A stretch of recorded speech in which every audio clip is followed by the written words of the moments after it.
Vasco Bay project has probably, you may be knowing, it has a long history, but it got stuck. The port had initially got the approval from the EC, but then we could not go ahead because I think the state of Goa had not completed its CSMP plan up to 2011. So that got expired, the EC approval got expired.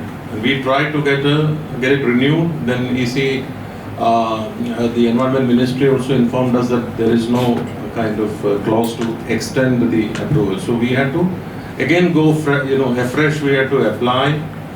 They have given a long kind of list of terms of reference. We have already appointed a consultant. The consultant has been, I think he will complete the studies within 5-6 months' time.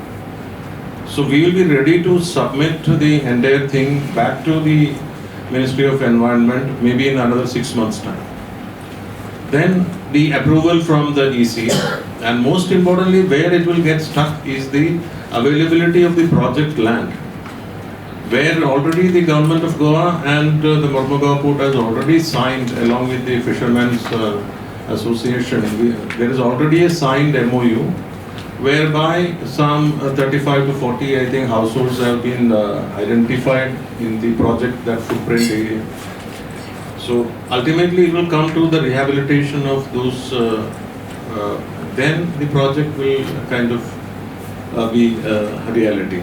So we are going ahead, and we had discussions with Government of Goa. Defence Ministry is very keen to have this Coast Guard and Navy jetty on time.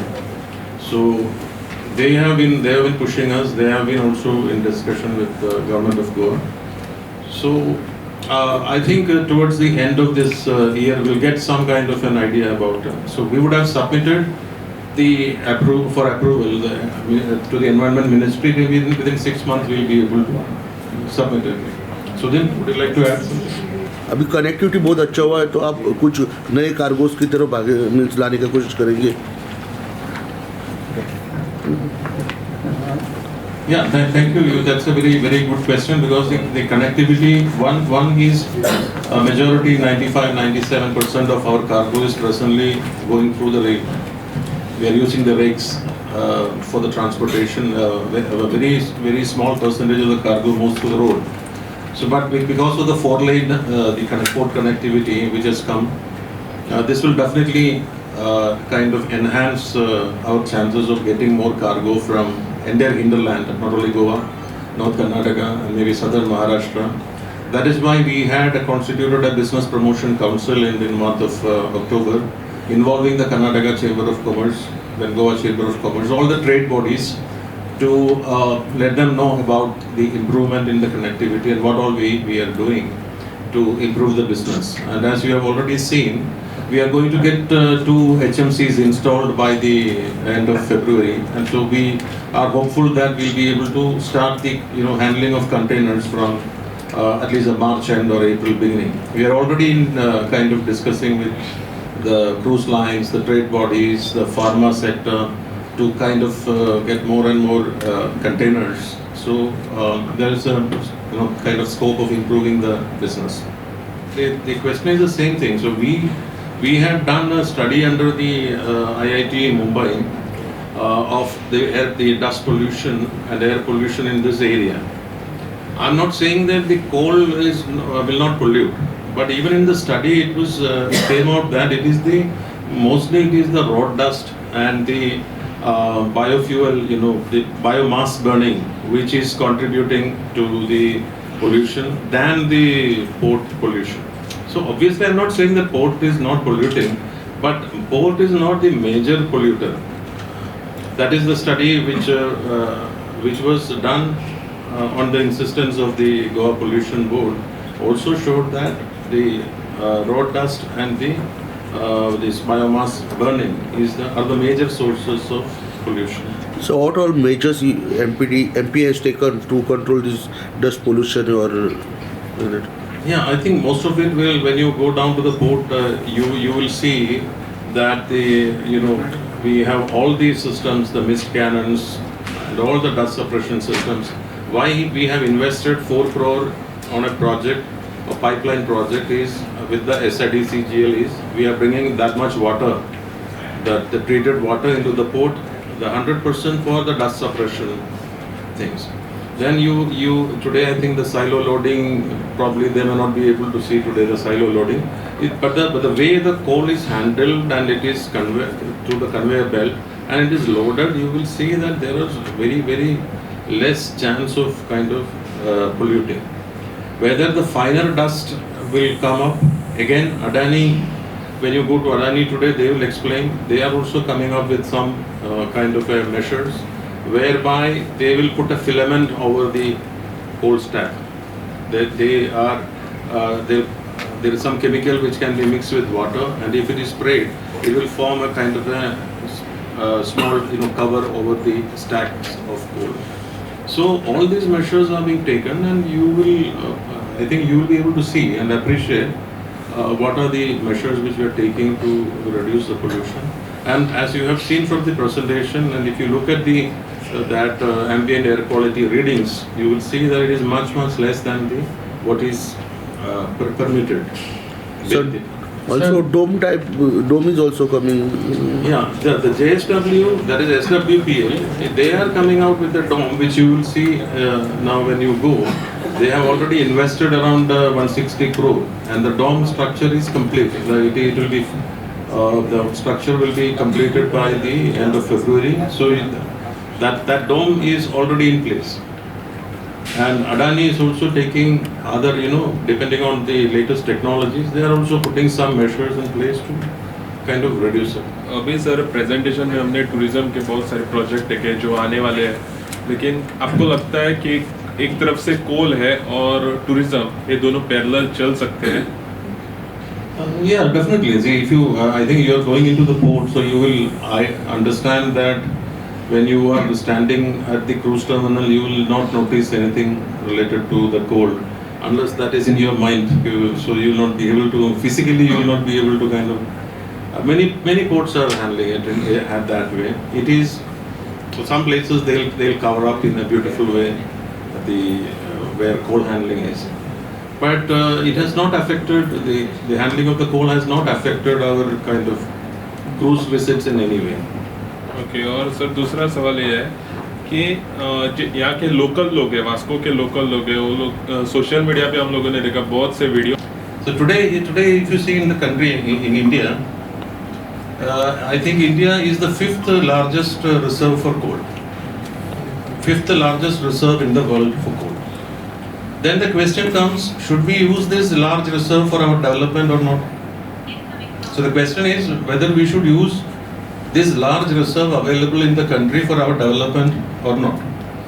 Today I think you are aware, you are all from the media, you are aware that the government has also taken a stand. If all the developing countries have taken a stand, including South Africa, that if we have a large coal reserve, we should use it for power generation. So today, as of now, in India, I think 73% of the power generation is from coal.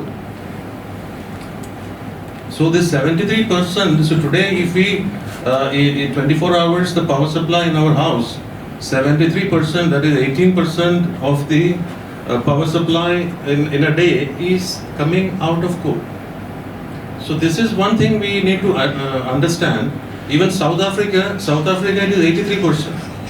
Even the most developed country, US, it is 19%. Japan, it is around 30%. So when we speak about reducing the fossil fuel, etc., yes, we have to reduce. But the first question is whether a country should use its reserve for its development.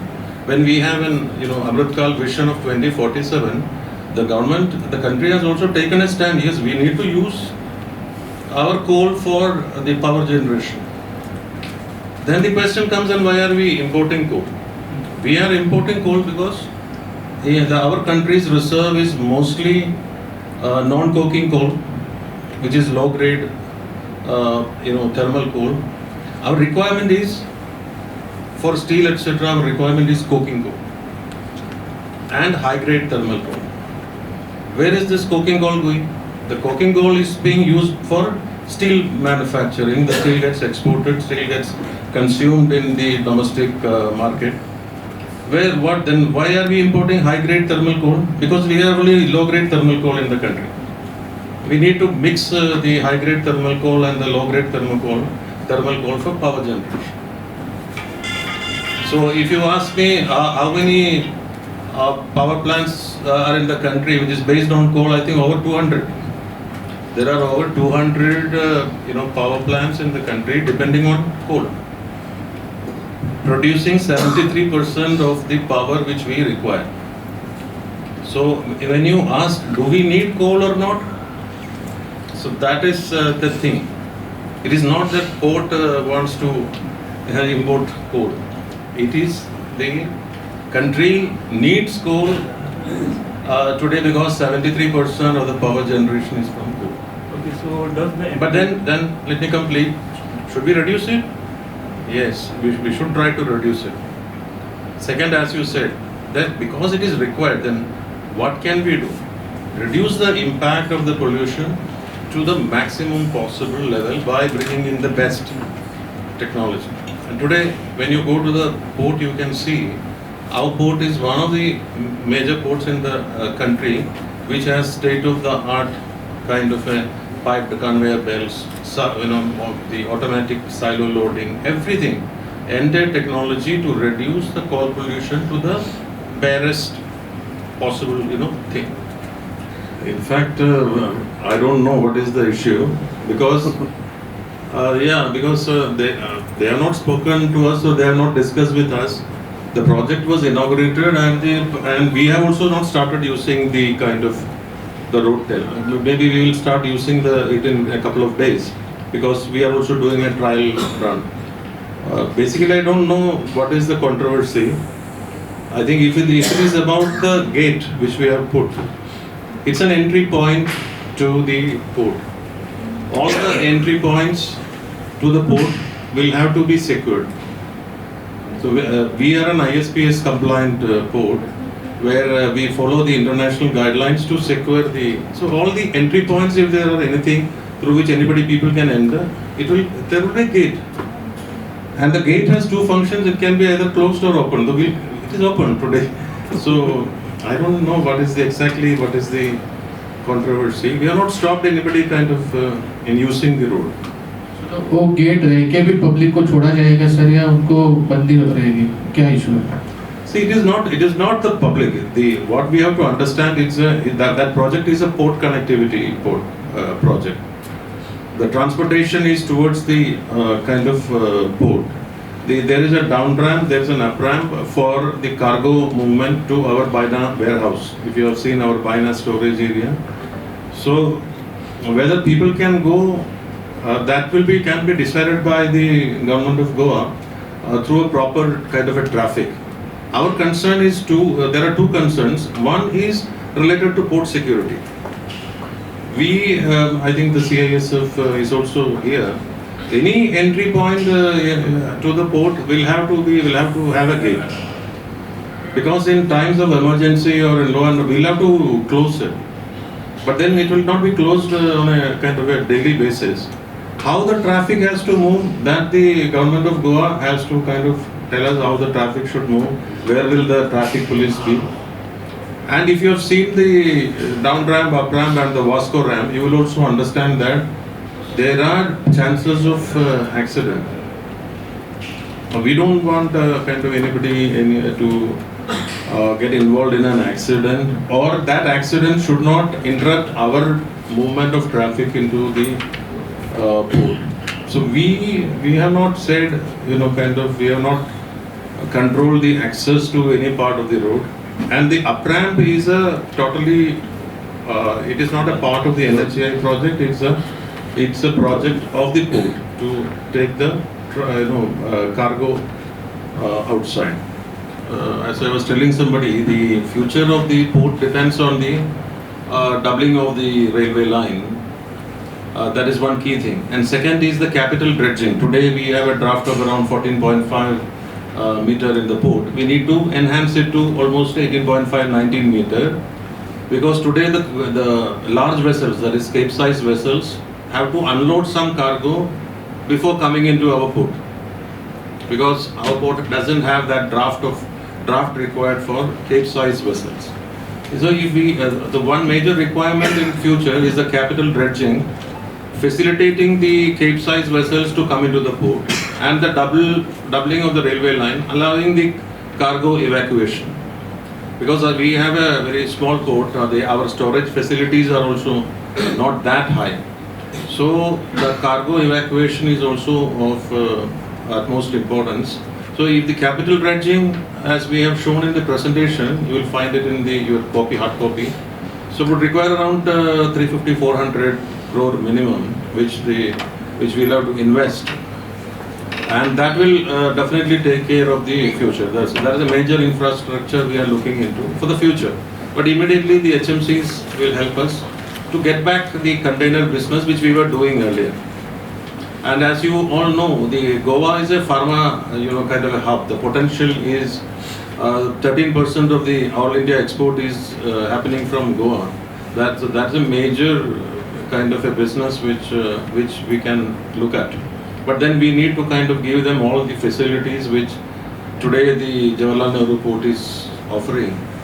But the advantage is they can avoid the road transport, reduce their carbon emissions. That is why most of them are really important. Important about that they are looking forward to this HMCs in port, because they can reduce the carbon footprint in the entire logistics chain. By going from here by ship, it will reduce their carbon footprint tremendously. MOPA most probably it will handle the high value and less bulky items. So, but we would continue to handle the cargo which are supposed to come through vessels. And as regards the container, we already had an interaction with the trade recently, and trade also has positively responded, and including the pharma wanted us to commence the container operations. I think once the crane comes, I think we would be able to handle containers. I think it will definitely surpass, maybe not first year, or at least within 2 to 3 years, I think we would surpass that whatever container numbers we had handled, maybe about 40,000 handled a year.